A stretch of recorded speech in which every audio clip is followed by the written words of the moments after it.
Well, hey everybody. Welcome back to the Poorly Educated Podcast, the only news show in America where the host is so redneck.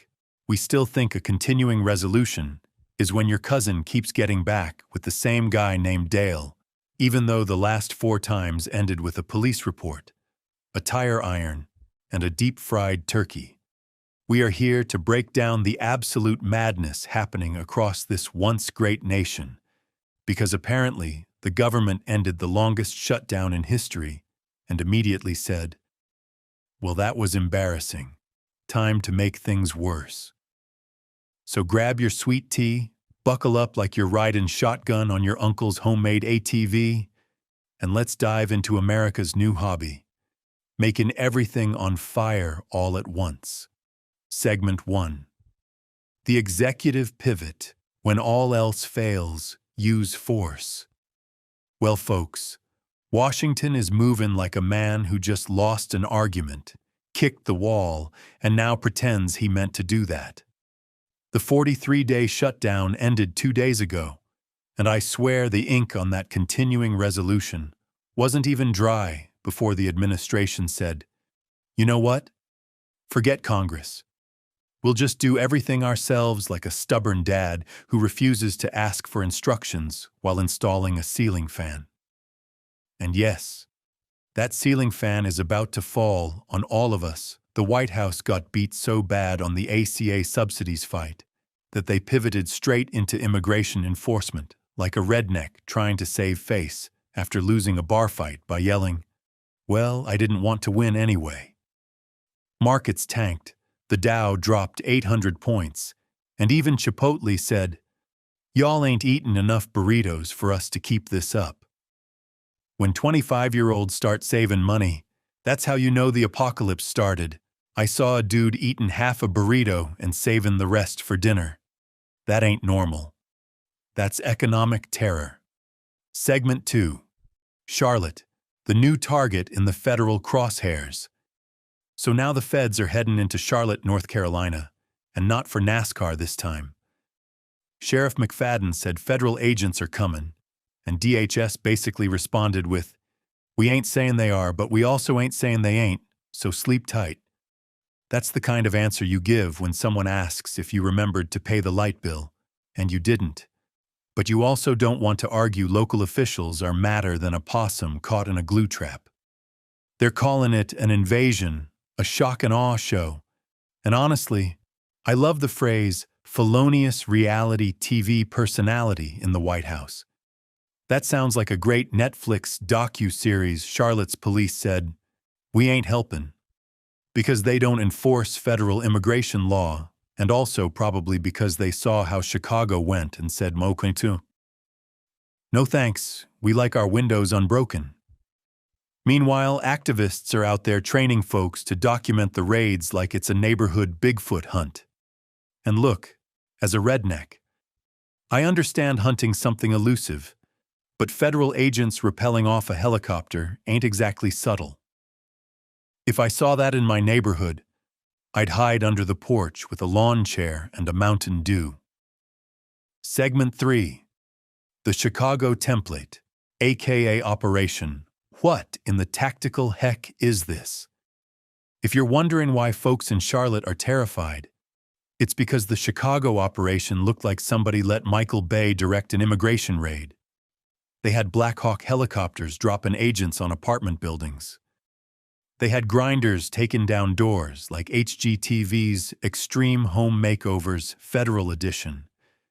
They used smoke grenades near schools, zip-tied civilians, detained citizens by accident, and basically recreated Call of Duty, but with paperwork. And when Governor Pritzker told them to chill out, DHS said he was lying. He said they were militarizing, and it turned into the pettiest back and forth since a Facebook argument about gas stoves. Heck, a federal judge even said these tactics shocked the conscience, which is judge language for "y'all lost your damn minds." And instead of taking the hint, DHS said, "Let's do it again, but in Charlotte this time." It's like when your cousin wrecks his truck trying to jump the creek and immediately says, "Round 2?" Segment 4. DHS goes nationwide. New initiatives that sound helpful but ain't. Now, DHS dropped 2 brand new initiatives today. Let's start with the UAC Safety Verification Initiative, which sounds like a program to help kids but is actually a nationwide door-knock operation to check immigrant households. They're using 287G, which basically deputizes local cops to do immigration work, and that's already caused enough racial profiling to fill a whole season of cops. They claim they're protecting kids from unvetted sponsors, but it's really more like, surprise, we're here to check everyone's papers and maybe your pantry. Then there's the visa abuse crackdown, or as I call it, we don't trust tech companies, so we're going to check everybody's emails. They're investigating 175 companies for H-1B violations. And look, I don't know much about visas, but I do know that when the Department of Labor and DHS get together, it feels like when 2 of your uncles team up to fix your truck. It sounds helpful, but somehow the truck ends up missing door handles. Segment 5. The courts and the churches push back. Finally, somebody said no. The D.C. Circuit Court hit pause on that rule banning asylum seekers and DACA recipients from driving commercial trucks. Doty tried to say these drivers were an imminent hazard, which is pretty rich considering I've seen my cousin Ricky drive after 2 energy drinks and a dream. Meanwhile, the Catholic bishops just came out swinging. They said the administration is creating fear, anxiety, and mass deportation chaos. When the bishops get involved, that's how you know the situation is dire. They ain't exactly known for press releases unless something serious is up. The executive branch is basically trying to overwhelm the system with so many actions that nobody can fight them all at once. It's like when raccoons get into your kitchen. You can't chase all of them, especially the one in the cabinet wearing your oven mitt like a hat. Segment 6. The healthcare cliff and the funding cliff. And now we end with the double disaster barreling straight at America.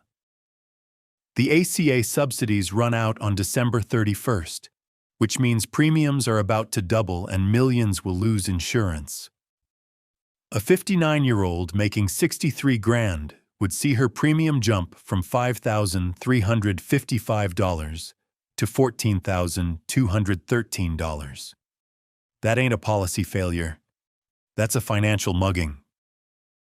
The shutdown ended because a few moderate Democrats caved and got a promise of a vote on subsidies, which is like getting a promise from your cousin that he'll return your lawnmower.